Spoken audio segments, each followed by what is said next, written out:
साथियों नमस्कार। उम्मीद करता हूँ आप अच्छे होंगे, बढ़िया होंगे, मस्त होंगे। साथियों आज हम चर्चा करेंगे जो एमपी सेट का अगस्त 2023 में जो पेपर हुआ था उसके बारे में चर्चा करने जा रहे हैं इस वीडियो में। और इसका आधार पर आपको आइडिया लग जाएगा। आइडिया ये लगेगा कि इस तरीके का पेपर आता है और इस तरीके का पेपर हम भी सॉल्व कर सकते हैं, हम भी सिलेक्शन ले सकते हैं। तैयारी चाहिए बस। तैयारी अगर आपने अच्छे से दिल से करोगे, तैयारी मेहनत अपने प्रति ईमानदार होगे, अच्छे से मेहनत करोगे तो आपका सिलेक्शन जो है फिक्स है। चिंता ना करें। ये होता है कि जो सिलेक्शन रेशियो जो रहता है 100 में से 6 लोगों को सिलेक्ट करना है और फिर कैटेगरी वाइज वो रिजर्वेशन रहता है। तो मैं मानता हूँ कि अनरिजर्व्ड को तो टॉप 2 में आना है, टॉप 3 में आना है, तब जाके सिलेक्शन हो पाता है। टॉप 4 में ओबीसी, ईडब्ल्यूएस और SC ST का जो है थोड़ा, SC का थोड़ा मेरिट कम रहता है, ST का और कम रहता है। ये हो रहा है, कट ऑफ जो रहता है वो। तो अच्छे से आप प्रिपरेशन करें, डरे नहीं। सेट का एग्ज़ाम इतना ज़्यादा ये भी नहीं होता है कि यार सेट का एग्ज़ाम बहुत टिपिकल होता है, सिलेक्शन नहीं ले पाए। सेट का एग्ज़ाम आप क्वालिफाई कर लोगे तो आप एलिजिबल हो जाओगे असिस्टेंट प्रोफेसर की एग्ज़ाम देने के लिए। और असिस्टेंट प्रोफेसर के पोस्ट बहुत ज़्यादा खाली है, तो आने वाले टाइम में इसकी वैकेंसी लगातार आ रही है। और अभी जो है एग्ज़ाम डेट आगे बढ़ गई तो शायद इस सेट वालों को जो है, ये अभी जो सेट एग्ज़ाम देंगे इनको भी मौका मिल जाए वापस जो है एग्ज़ाम देने का। तो इस तरीके से टारगेट रखिए, अच्छे से तैयारी करें। जिन साथियों को जो है असिस्टेंट प्रोफेसर का कोर्स लेना है या एमपी सेट का कोर्स लेना है वो हमारे एप्लीकेशन से ले सकते हैं। एप्लीकेशन की लिंक इसी वीडियो के डिस्क्रिप्शन में मिलेगी और मोबाइल नंबर भी मिलेंगे, व्हाट्सअप कीजिएगा, कांटेक्ट कर सकते हैं और अपनी पढ़ाई जो है सिस्टमेटिक तरीके से जारी रख सकते हैं। PDF नोट्स भी प्रोवाइड किए जाएंगे, रिकॉर्डेड वीडियो रहेंगे, टेस्ट वीडियो भी रहेंगे। सभी जो नोट्स हैं उनकी PDF व्हाट्सएप पर सेंड की जाएगी, उनकी प्रिंट आउट निकलवा कर प्रिपरेशन कर सकते हैं। तो कुल मिला के ओवरऑल प्रिपरेशन अच्छी होगी। असिस्टेंट प्रोफेसर और एमपी सेट की तैयारी करने वाले कैंडिडेट के लिए डिस्कस कर रहा हूँ मैं। और सिर्फ केमिकल साइंस की डिस्कशन करवाई जाएगी। जनरल पेपर जो है उसमें भी है असिस्टेंट प्रोफेसर वाले एग्ज़ाम में, और इसमें भी है जनरल पेपर। तो वो प्रिपरेशन नहीं होगी, सिर्फ जो है सब्जेक्ट की प्रिपरेशन मेरे द्वारा करवाई जा रही है और सिस्टमेटिक विद कॉन्सेप्ट के बेसिक टू एडवांस। क्योंकि कई साथी जो है नेट का कोर्स परचेस कर लेते हैं, लेकिन नेट के कोर्स में जो आपकी बेसिक चीज़ें हैं वो कंप्लीट नहीं हो पाती हैं, और बेसिक चीज़ें कंप्लीट नहीं हो पाती हैं तो फिर नेट के कोर्स का क्या फ़ायदा। सेट के लिए, सेट की तैयारी एक अलग लेवल से होती है और नेट की तैयारी एक अलग लेवल से होती है, दोनों का अलग अलग लेवल रहता है। तो अगर आप नेट की तैयारी कर रहे हो तो नेट के लेवल से अलग तैयारी करना, सेट की तैयारी कर रहे हो तो सेट की लेवल से अलग तैयारी करना। कई कैंडिडेट जो नेट क्वालिफाई हो गए सेट क्वालिफाई नहीं कर सकते, सेट वाले नेट क्वालिफाई नहीं कर सकते। दोनों का अलग अलग प्रिपरेशन रहती है, अलग अलग स्ट्रेटेजी बनानी पड़ती है। क्योंकि सेट के पेपर में जो जनरल पेपर रहता है उसका भी बहुत ज़्यादा रोल रहता है, इंपॉर्टेंट रोल रहता है इस एग्ज़ाम में सिलेक्शन के लिए। नेट के लिए एक अलग चीज़ है। तो अच्छे से आप प्रिपरेशन करिएगा। चलिए पहले क्वेश्चन की शुरुआत करेंगे। पहला क्वेश्चन है आपके सामने, electron affinity correct order. Electron affinity का करेक्ट ऑर्डर क्या है। कई कैंडिडेट के मेरे पास मैसेज भी आते हैं कि हिंदी मीडियम में, तो यहाँ पर मीडियम का कोई डिफरेंट नहीं रहेगा। हिंदी मीडियम अंग्रेजी मीडियम में कोई ज़्यादा फर्क नहीं है, लेकिन मेरे द्वारा जो है हिंदी मीडियम वाले कैंडिडेट को बहुत ज़्यादा फायदा होने वाला है। हिंदी मीडियम में जितना मैं सरल तरीके से जो चीज़ें बताता हूँ उतना शायद कोई दूसरा नहीं करवा पाएगा। इंग्लिश ज़्यादा यूज़ करते हैं, तो मैं हिंदी के चाहे PDF अंग्रेजी की हो लेकिन अच्छी तरह से हिंदी में भी समझाते हैं। और मैक्सिमम जो है कोर्स जो है बहुत सारे टॉपिक जो है हिंदी में भी डाले हुए हैं, अंग्रेजी में भी डाले हुए हैं। तो ज़्यादा से ज़्यादा जो है बेनिफिट जो है साथियों को, कैंडिडेट को मिल पाएगा। चलो तो यहाँ पर जो है इलेक्ट्रॉन एफिनिटी की, तो पूरी पीरियोडिक टेबल में सबसे ज़्यादा जो इलेक्ट्रॉन एफिनिटी रखने वाला जो एलिमेंट है वो कौन सा है, क्लोरीन है साहब। कौन है, क्लोरीन। अब पकड़ लो क्लोरीन। क्लोरीन का जो है सबसे ज़्यादा फेवरेबल कंडीशन है इलेक्ट्रॉन को लेने के लिए। फ्लोरीन में भी फ्लोरीन की इलेक्ट्रोनेगेटिविटी सबसे ज़्यादा होती है। फ्लोरीन के में क्या होता है कि साइज़ बहुत छोटा होता है, तो जो अंदर के जो इलेक्ट्रॉन है वो वापस रिपल्शन करने लग जाता है। इसके कारण फ्लोरीन की इलेक्ट्रॉन एफिनिटी कम होती है, किससे, क्लोरीन से। तो सबसे ज़्यादा किसकी है साहब, क्लोरीन की इलेक्ट्रॉन एफिनिटी सबसे ज़्यादा है। तो यहाँ पर कौन सा वाला ऑप्शन सही होगा, क्लोरीन की इलेक्ट्रॉन एफिनिटी। ठीक है, फ्लोरीन की कम है क्लोरीन से, क्लोरीन सबसे ज़्यादा हो गया, फिर ब्रोमीन, फिर आयोडीन। तो बी वाला ऑप्शन जो है इसके लिए सही होगा। फ्लोरीन की इलेक्ट्रॉन एफिनिटी कम है किससे, क्लोरीन से, और क्लोरीन की ज़्यादा है ब्रोमीन और आयोडीन से। ये ऑर्डर रहेगा। सेकंड है आपका, इस टाइप के क्वेश्चन बनते हैं तो आपको पीरियोडिक टेबल का नॉलेज होना चाहिए। पीरियोडिक टेबल में ये मालूम होना चाहिए कि कौन सा एलिमेंट कहाँ पे बैठा हुआ है। The increasing order of the ionic radii of the second group element is as follows. द्वितीय समूह के तत्वों के आरोही क्रम में आयनिक त्रिज्या का क्रम बताना है आपको। ओके, तो इसमें अगर आपको जो है एलिमेंट्स दे रखे बेरिलियम मैग्नीशियम, तो साहब बेरिलियम यहाँ पर है, मैग्नीशियम यहाँ पर है, मैग्नीशियम के बाद में कौन आता है, कैल्शियम, बेरिलियम मैग्नीशियम कैल्शियम स्ट्रांशियम और ये बेरियम। तो सबसे छोटा जो साइज़ है किसका साइज़ है, इसका। नीचे चलेंगे तो आयनिक रेडियस जो है क्या होगी, इंक्रीज होगी, रेडियस जो है क्या होगी, इंक्रीज होगी। तो ये हो जाएगा डी वाला। बेरिलियम की साइज़ कम है, मैग्नीशियम, फिर कैल्शियम, फिर स्ट्रांशियम और फिर बेरियम। तो इतना है सीधा साधा सवाल 11वीं वाले बच्चों का। आगे बढ़े। XaF4 मॉलिक्यूल का जो शेप क्या है, ज़ीनान टेट्राफ्लोराइड का जो शेप क्या है, तो ज़ीनान टेट्राफ्लोराइड का शेप जो है ये 2 लोन पेयर है इसके पास। ओके, और ये जो शेप, इस शेप को क्या कहेंगे अपन, इस शेप को कहेंगे वर्ग समतलीय स्क्वायर प्लेनर शेप है। XaF4 का शेप कैसा होता है, स्क्वायर प्लेनर शेप होता है। ओके, DsP2 हाइब्रिडाइजेशन होगा। बॉन्ड ऑर्डर बताइए आप, बॉन्ड ऑर्डर का सही क्रम। बहुत सिंपल क्वेश्चन है साहब ये बॉन्ड ऑर्डर। अब बॉन्ड ऑर्डर में आप जो है काउंट कर लीजिएगा, जैसे कि ये दिया है O2+, O2+ के पास कितने इलेक्ट्रॉन है साहब, 15। और फिर बात करें O2 के पास कितने इलेक्ट्रॉन है, तो O2 के पास इलेक्ट्रॉन है 16। और फिर O2- के पास कितने इलेक्ट्रॉन है साहब, O2- के पास इलेक्ट्रॉन है 17 इलेक्ट्रॉन है। देखिए इसका एक ट्रिक्स है बॉन्ड ऑर्डर निकालने के लिए। यहाँ से शुरुआत करें, 14, 15, 16, 17, 18, इधर भी चले जाएं, चलो 13 लिख दें, 12 लिख दें। 14 से शुरुआत करी अपनों ने। 14 का जो नाइट्रोजन का कितना होता है, N2 के पास कितने इलेक्ट्रॉन है, 14 इलेक्ट्रॉन है। किसकी बाउंड ऑर्डर कितनी होती है, 3 होती है। इधर चलेंगे तो 2.5, इधर चलेंगे तो 2.0, उधर चलेंगे तो कितनी आ जाएगी 2.5, और ये 2.0, 1.5 और ये 1 आएगी बाउंड ऑर्डर। यहाँ पर आप देखोगे कितनी बाउंड ऑर्डर आ रही है इसकी, O2+ कितना 15 है ना, 15। तो 15 के लिए बाउंड ऑर्डर कितनी आ रही है 2.5। O2 के लिए कितनी बाउंड ऑर्डर है 16, 16 है 2.0। फिर कितने O2- 17 इलेक्ट्रॉन है 1.5। तो बाउंड ऑर्डर जो है सबसे ज़्यादा किसकी, O2+ की, O2+ की, फिर O2 की, फिर O2- की। तो O2+ कहाँ पर आ रहा है, यहाँ पर। तो सी वाला ऑप्शन जो है आपके पास सही होगा। 54 का कौन सा ऑप्शन सही होगा, सी वाला ऑप्शन जो है सही होगा भाया। आगे चलो भाया, बॉन्ड ऑर्डर की बात हो गई।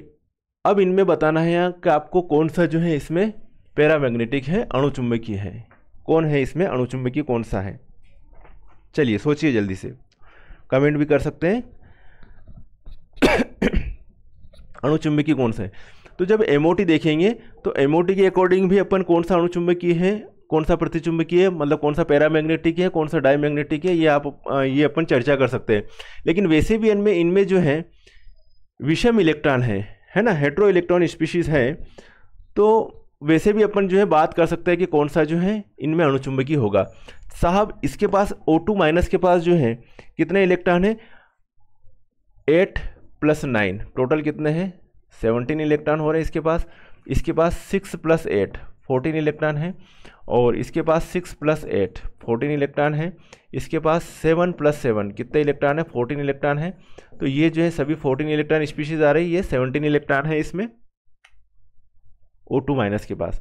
ये क्या होगा, पैरामैग्नेटिक होगा, अणुचुंबकीय होगा। तो ऑप्शन सही कौन सा है, O2- सही होगा। चलिए आगे बढ़े। दिए गए ऑक्सी एसिड्स में प्रबलता का आरोही क्रम है ना,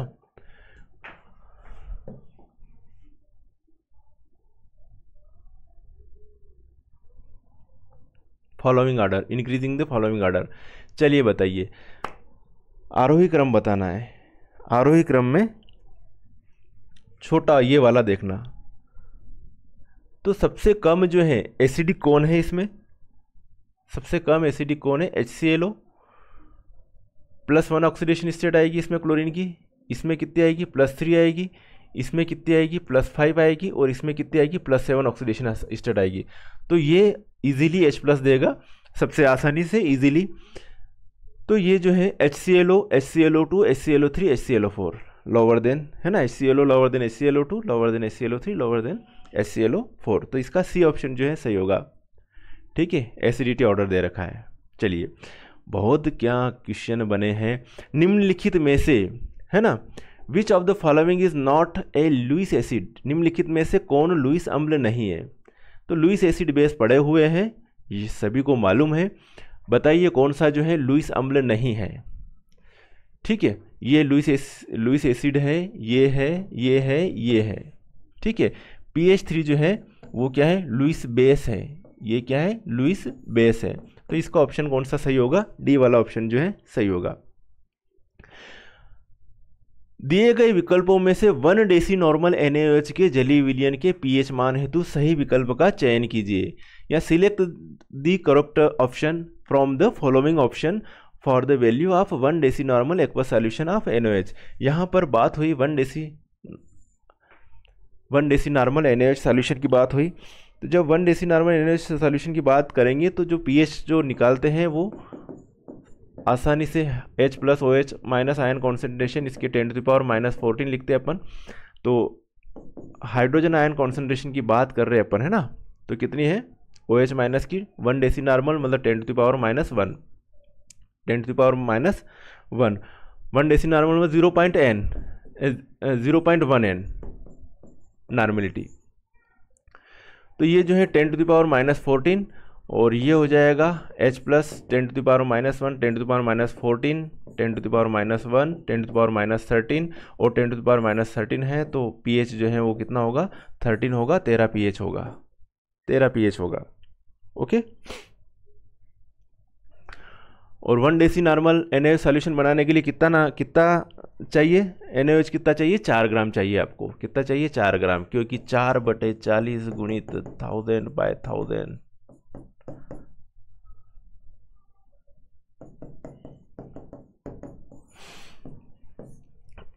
बी वाला सही होगा, है ना।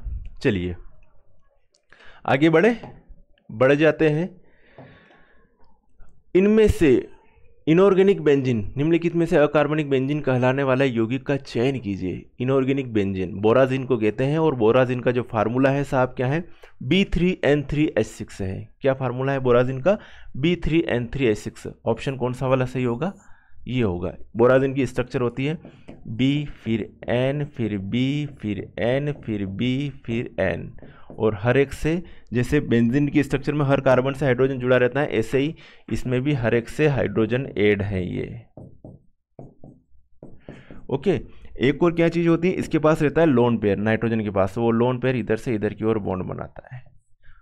ठीक है, तो एक सिग्मा और एक पाई बॉन्ड है इसमें, अल्टरनेट ऐसे भी मान सकते हैं।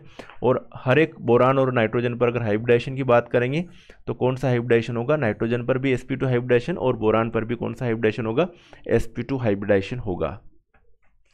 बात समझ में आ गई। बोराजिन इसको इनऑर्गेनिक बेंजीन कहते हैं, फार्मूला B3N3H6 है भाया। आगे बढ़ा, चलो बढ़ी जावा। नेक्स्ट है आपके पास पेरिस ग्रीन। क्या आया साहब, पेरिस ग्रीन। और पेरिस ग्रीन जो है निम्न यौगिकों से बनता है।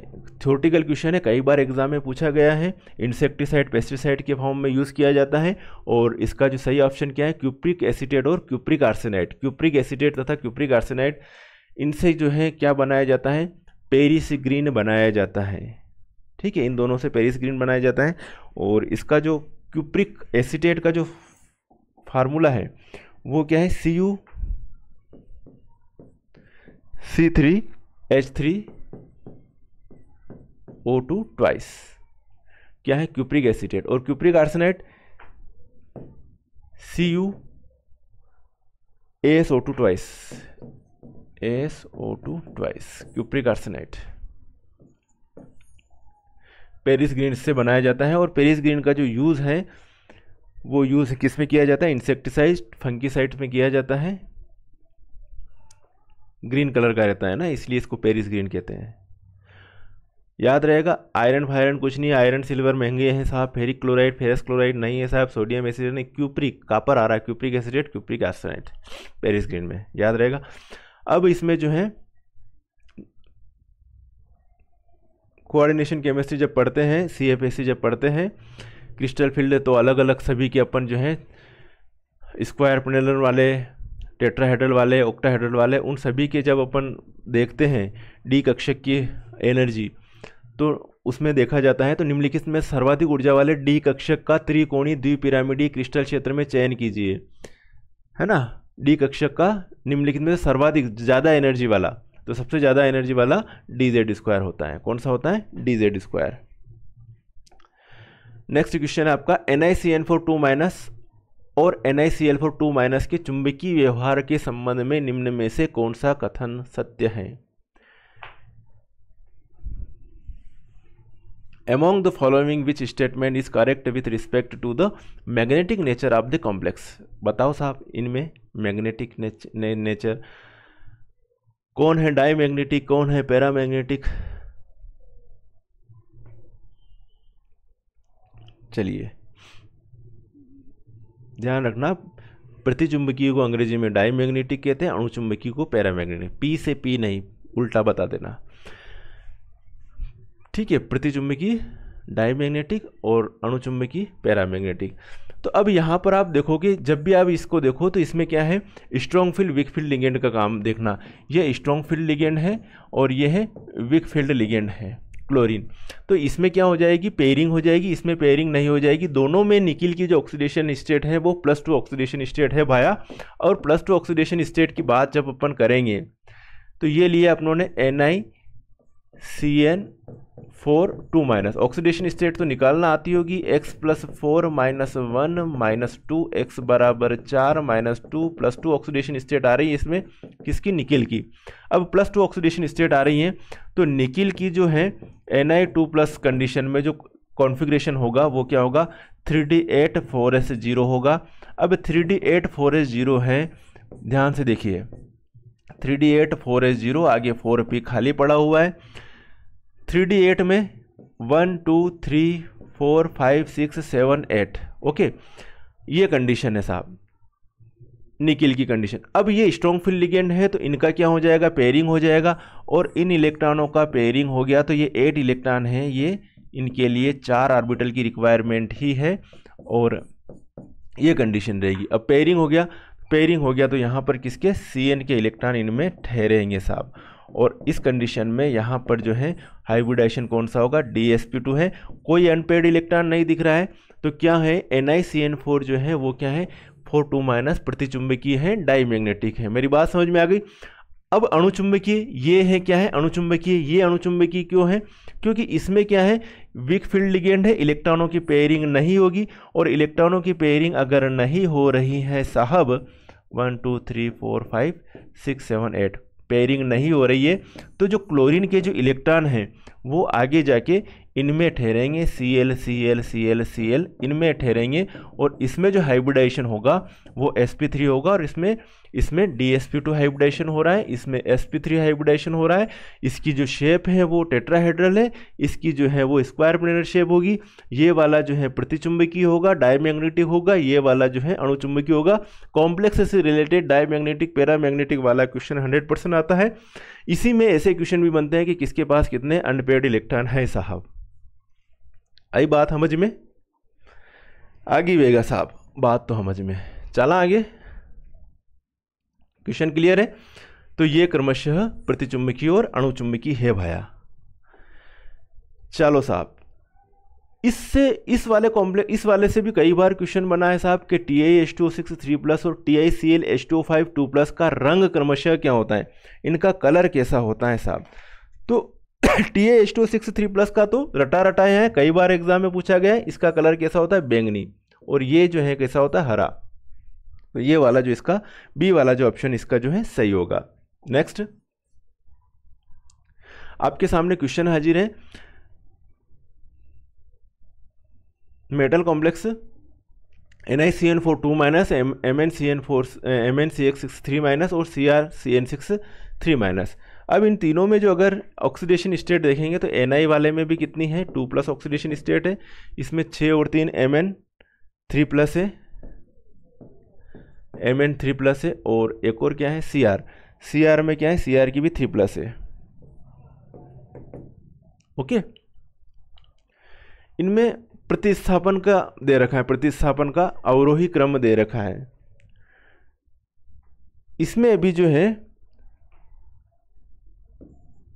28 न्यूक्लियर चार्जेस है, इसका प्रोटॉनों की संख्या इसके पास ये है, इसके पास कितनी है 25 है, और इसके पास कितनी है 24 है साहब। इलेक्ट्रॉन इसके पास कितने हैं 26 है, 22 है और 21 है। तो इसी बेस पर जो है इसका जो ऑप्शन है फर्स्ट वाला सही है, ठीक है। प्रतिस्थापन अभिक्रिया में प्रतिस्थापन का अवरोही क्रम बताया गया है ना, डिसेंडिंग ऑर्डर। तो डिसेंडिंग ऑर्डर में जो है, डिसेंडिंग ऑर्डर में ये सबसे पहले ज़्यादा वाला, फिर कम वाला, फिर और कम वाला। तो फर्स्ट की ज़्यादा है, फिर सेकंड वाला और फिर थर्ड वाला। ओके,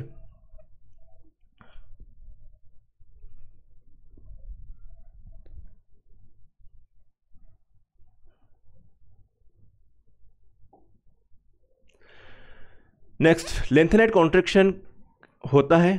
तो लेंथेनाइट कॉन्ट्रैक्शन निम्न कारण होता है, निम्न के कारण। तो लेंथेनाइडों में इलेक्ट्रॉन इंटर करता है किसमें 4f में, और एक्टिनाइड में किसमें करता है 5f में इंटर करता है, ठीक है। तो यहाँ पर जो ऑर्बिटल रहते हैं, उपकोष जो रहता है, किसमें अंतर कम होता है 4f और 5d में, एनर्जी में बहुत कम अंतर होता है। अब यहाँ पर जो इलेक्ट्रॉन जो भर रहे अपन, कॉन्ट्रैक्शन हो रहा है, तो भरने किसमें चाहिए 5d में, लेकिन 5d कक्षकों से पूर्व 4f कक्षकों में इलेक्ट्रॉन भरे जाते हैं। और जब 4f में इलेक्ट्रॉन भरे जाते हैं तो ये शील्डिंग इफेक्ट शो नहीं करते हैं 4f वाले, और जैसे जैसे 4f में इलेक्ट्रॉन बढ़ता जाएगा वैसे वैसे न्यूक्लियस जो है वो आउटर शेल के इलेक्ट्रॉन को अट्रैक्ट करता जाएगा, जिसके कारण कॉन्ट्रैक्शन होता जाएगा, मतलब साइज का कम होता जाएगा। इसी को लेंथेनाइट कॉन्ट्रैक्शन कहेंगे। तो लेंथेनाइट संकुचन में निम्न के कारण होता है। लेंथेनाइट कॉन्ट्रैक्शन क्यों होता है, 5d कक्षकों के पूर्व 4f कक्षकों में क्या भरते हैं अपन, इलेक्ट्रॉन भरते हैं। बढ़िया बात है साहब, सी वाला ऑप्शन इको सही रहेगा, ठीक है साहब। नेक्स्ट, ये वाला क्वेश्चन कई बार आ गया है, विटामिन B12 को छोड़ते नहीं है ना। तो विटामिन जो B12 है इसमें कोबाल्ट पाया जाता है, कोबाल्ट का कॉम्प्लेक्स है।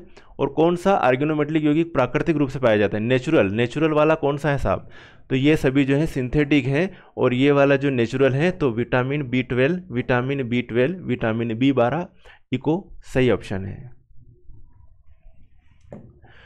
ना। ये वाली जो है मेटल कार्बोनिल में पढ़ा जाता है ये वाला, इसके बारे में।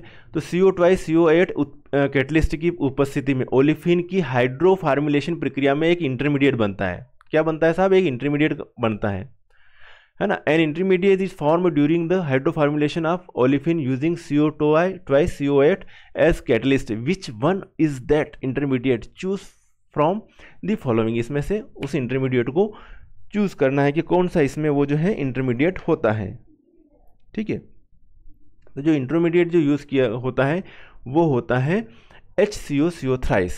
कौन सा होता है, जब इसकी मेथड देखोगे आप तो वहाँ पे दिखने में मिल जाएगा, वो क्या है HCO थ्राइस है। ओके, नेक्स्ट है, अच्छा क्वेश्चन है, बेसिक टू एडवांस चीज़ें हैं साहब, याद सभी चीज़ें रहनी चाहिए आपको।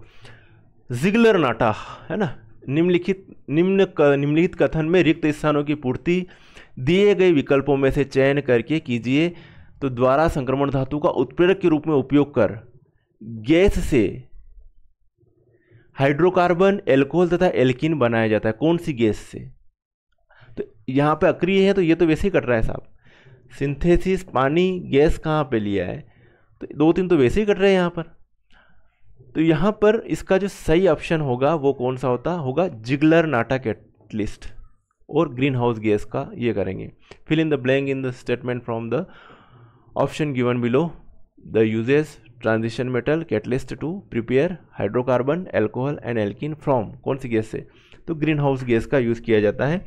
और यहाँ पर जो जिगलर नाटा का जो ये कैटलिस्ट है वो क्या है, TiCl4 Et3El ट्राईएथिल एल्यूमिनियम, इसको कहते हैं जिगलर नाटा कैटलिस्ट। या ऐसे भी लिखा हुआ आ जाए तो भी कंफ्यूज मत होना, TiCl4 की जगह TiCl3 आ जाए और प्लस एक Cl उधर जोड़ दो ना साहब, क्या फ़र्क पड़ रहा, तो Al Et3Cl Ziegler Natta catalyst ही है, जिगलर नाटा। कौन नाटा? जिगलर नाटा। अब यहां पर इस वाले ऑप्शन को समझ में आ रहा हो तो नहीं आ रहा हो कोई दिक्कत नहीं है यहां पर, लेकिन अगर आपको यहां पर चीज समझ में आ रही तो आपका इसका आंसर आसानी से दे सकते हो। और मैंने तो आंसर ऐसे दिया था और ऐसे ही सेट क्वालिफाई किया था। तो ये जो है एक एक क्वेश्चन इंपॉर्टेंट रहता है साहब, है ना। यहाँ पर आपको मेरिट में आना है, टॉप 6 में आना है। तो ये मत सोचे कि पेपर सरल है लेकिन 2-4 क्वेश्चन जो टिपिकल कर लेगा उस बंदे का सिलेक्शन हो जाएगा, ये है। तो ज्ञान होना चाहिए साहब। तो यहाँ पर यूवी के लिए यूवी विजिबल स्पेक्ट्रा में 15,000 सेंटीमीटर यूनिवर्स के आसपास पाया जाने वाला तीव्र बैंड निम्न ऊर्जा संक्रमण होता है। तो यूवी में जो ट्रांजिशन होता है वो ट्रांजिशन कौन सा होता है? सिग्मा सिग्मा स्टार ट्रांजिशन होता है। कौन सा होता है? सिग्मा सिग्मा स्टार ट्रांजिशन होता है। याद रहेगा, याद तो रखना ही पड़ेगा यूवी के लिए सिग्मा सिग्मा स्टार, है ना, क्योंकि उसके लिए एनर्जी क्या है, ज़्यादा चाहिए, एनर्जी की ज़्यादा रिक्वायरमेंट होती है। चलिए, एक क्वेश्चन ये आया था, ये वाला थोड़ा कॉन्सेप्ट वाला है, तो देख लीजिए साहब। CH2 का आइसोलोबल है, तो CH2 में वैलेंसी शेल में कार्बन और हाइड्रोजन के पास कितने इलेक्ट्रॉन है साहब? तो 4 तो इसके पास और 6 वैलेंसी इलेक्ट्रॉन है। कितने हैं? 6 वैलेंसी इलेक्ट्रॉन। मेरी बात समझ में रहे हो? 6 वैलेंसी इलेक्ट्रॉन है। CH2 आइसोलोबल है MnCO4 का। तो मैग्नीज के पास वैलेंसी शेल में कितने इलेक्ट्रॉन हैं? मैग्नीज की CO तो न्यूट्रल लिगेंड है, कार्बोनिल लिगेंड है। मैग्नीज के पास कितने होते हैं वैलेंसी शेल में? 4s और 3d वाले काउंट कर लेंगे तो 5 तो और 2 7, 7 और 8 कितने हो गए? 15 वैलेंसी इलेक्ट्रॉन। तो ये इसका आइसोलोबल नहीं है, ये इसका आइसोलोबल नहीं होगा। 6 है, यहाँ 16 इलेक्ट्रॉन होते वैलेंसी इलेक्ट्रॉन, तो उसका आइसोलोबल हो जाता। 5 है, 15 हो जाता। 5 यहाँ 5 होता, यहाँ 15 हो जाता, इसका आइसोलोबल हो जाता। अब इसमें CH2 इसके पास भी कितने हैं? 6 वैलेंसी इलेक्ट्रॉन है, ध्यान रखना। NiCO3 के पास कितने वैलेंसी इलेक्ट्रॉन है? निकिल के पास जो है 10 और 6 16 वैलेंसी इलेक्ट्रॉन हो रहा है। 16 वैलेंसी इलेक्ट्रॉन, यहाँ पे 6 वैलेंसी इलेक्ट्रॉन आ रहे हैं, यहाँ पे 16 वैलेंसी इलेक्ट्रॉन आ रहे हैं। तो ये वाला जो है सही है। तो CH2 आइसोलोबल है NiCO3 के, ये आइसोलोबल है, ये वाला सही हो गया। चलो इसके देखते हैं। इसमें 5 है वैलेंसी इलेक्ट्रॉन, 5 वैलेंसी इलेक्ट्रॉन आ रहे हैं इसमें। इसके पास कितने वैलेंसी इलेक्ट्रॉन है? FeCO4 के पास। आयरन के पास तो 8 हो गए, 3d6 4s2 8 तो ये हो गए। 8 + 4 2 जा 8, तो यहाँ पे 16 हो रहा है ना। तो टोटल कितना हो जाएगा? 16 वैलेंसी इलेक्ट्रॉन है। तो ये भी इसका आइसोलोबल नहीं है। चलिए CH का देखते, देखिए कार्बन के पास कितने, CH कितने? 5 वैलेंसी इलेक्ट्रॉन है, 5 वैलेंसी इलेक्ट्रॉन है। CO3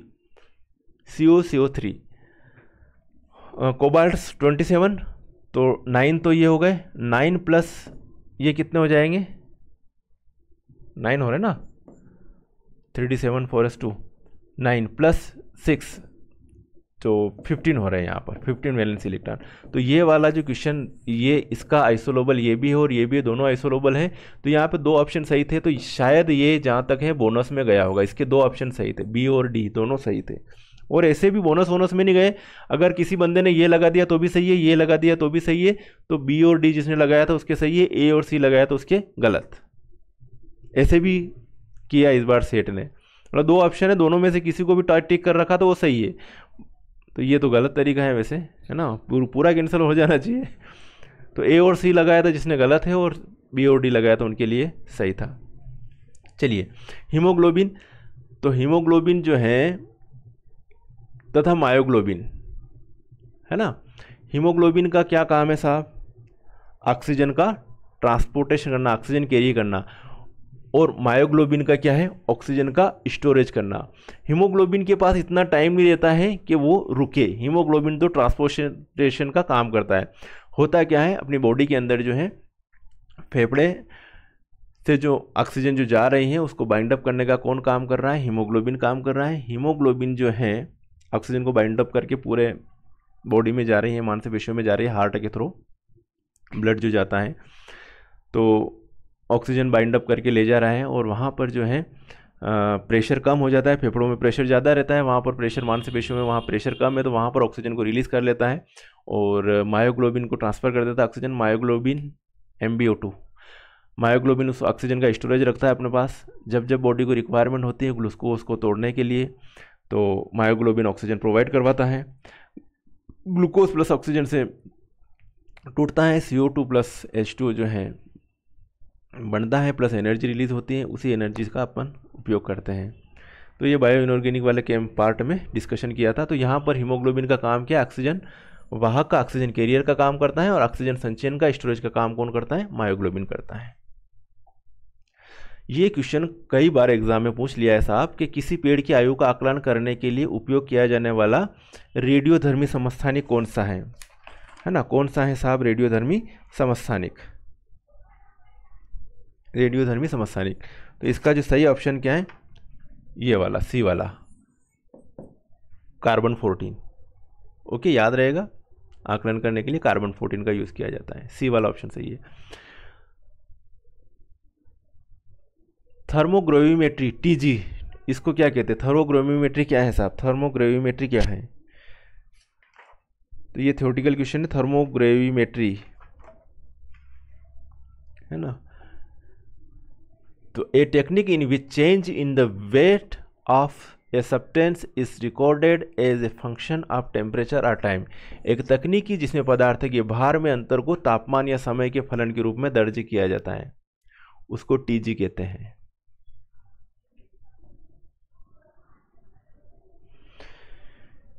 नेक्स्ट, +2 धातु आयनों में पोरफायरिन यौगिकों का स्थायित्व क्रम, +2 कंडीशन में साहब है ना, और पोरफायरिन यौगिक, पोरफायरिन कंपाउंड से स्थायित्व का सही क्रम कौन सा है, +2 ऑक्सीडेशन स्टेट में।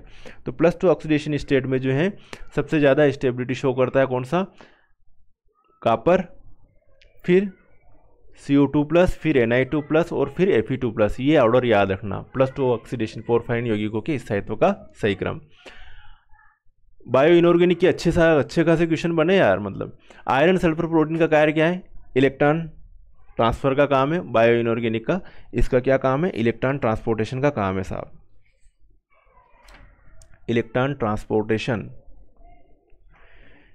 चलिए नेक्स्ट, चुंबकीय क्षेत्र में वर्णक्रमीय रेखाओं के विपाटन को कहते हैं। भाई साहब जब भी बात आ जाए, किसकी बात आ जाए, मैग्नेटिक फील्ड की, the spreading of spectral lines in the presence of magnetic field, तो यहाँ पर जो बात आए इलेक्ट्रिक फील्ड की बात आए, और एक कंडीशन ऐसी है यहाँ पर जो है मैग्नेटिक फील्ड की बात है, तो मैग्नेटिक के लिए जिमने चले जाना, जीमान प्रभाव, कौन सा प्रभाव है, जीमान इफेक्ट। और इलेक्ट्रिक के लिए बात करते हैं तो स्टार के इफेक्ट की बात करते हैं। चलिए, पूर्ण अष्टफल की समरूपता वाले अणु का लेंडे जी कारक का क्रमांक है। लेंडे जी कारक का क्रमांक जो होता है पूर्ण अष्टफल की समरूपता वाले अणु के लिए, लेंडे जी कारक का क्रमांक जो होता है, नंबर जो होता है वो होता है 1 होता है। कितना होता है, 1 होता है। यहाँ से क्वेश्चन न्यूक्लियर केमिस्ट्री से कई बार क्वेश्चन बना है। तो यहाँ पर देखो, इस रिएक्शन को देखना, जब जब बीटा एमिशन हुआ इसमें एटॉमिक मास में कोई डिफरेंस नहीं आया, 239 239 239 बीटा एमिशन हुआ, एक एटॉमिक नंबर बढ़ा बस, 92 से 93, 93 से 94। अब अल्फा एमिशन हुआ तो क्या प्रोडक्ट बनेगा, तो इसमें जो है अल्फा एमिशन जब होगा तो क्या होगा, 2 तो इसमें कमी होगी और 4 इसमें कमी होगी, तो आपका जो प्रोडक्ट जो भी होगा, एक्स जो प्रोडक्ट होगा उसका क्या आएगा, 94 की जगह क्या आ जाएगा, 92 आ जाएगा। 39 में से 4 जाएंगे तो 235 हो जाएगा, अल्फा एमिशन होगा। तो 92 235 वाला कहाँ पर है, ये ए ऑप्शन जो है इसका सही होगा, ये वाला ए ऑप्शन इसका सही आएगा। मेरी बात समझ में आ गई। बीटा एमिशन में एक एक बढ़ गया, अल्फा एमिशन में, बीटा एमिशन में सिर्फ एक एटॉमिक नंबर बढ़ गया इसका। ओके, चलिए नेक्स्ट, ये वाला कुछ नया क्वेश्चन दिखा था मुझे एग्जाम में। तो नाभिक द्वारा कक्षीय इलेक्ट्रॉनों का प्रग्रहण कर प्रोटॉन को न्यूट्रॉन में परिवर्तित करने तथा न्यूट्रिनो को उत्सर्जन की प्रक्रिया को कहते हैं। The process of capture of orbital electron by the nucleus to convert a proton into a neutron with emission of a neutrino is known as, तो उसको क्या कहा जाता है, तो न्यूट्रॉन इमिशन भी नहीं कह सकते इसको, पॉजिट्रॉन इमिशन नहीं कहते, प्रोटॉन उत्सर्जन नहीं कहते, इसको के इलेक्ट्रॉन प्रग्रहण कहते हैं, के इलेक्ट्रॉन कैप्चरिंग कहते हैं इसको। प्रोटॉन को न्यूट्रॉन में परिवर्तित करने तथा न्यूट्रिनो के उत्सर्जन की प्रक्रिया को प्रोटॉन के इलेक्ट्रॉन प्रग्रहण कहेंगे। चलिए आज का लास्ट क्वेश्चन है। अब ये थ्योरेटिकल क्वेश्चन है। जब अपन डेफिनेशन पढ़ते हैं मॉसबेयर स्पेक्ट्रोस्कोपी के बाद चर्चा करते हैं तो उसमें आता है कि मॉसबेयर स्पेक्ट्रोस्कोपी में उपयोग होने वाली रेडिएशन कौन सी है, तो गामा रेडिएशन। गामा रेडिएशन कौन सी है? The radiation used in Mossbauer spectroscopy, gamma radiation. Okay, चलिए आज के इस लेक्चर में हमने 30 क्वेश्चन किए और ये पार्ट फर्स्ट है, इसके आगे आएंगे पार्ट सेकंड थर्ड भी आएंगे।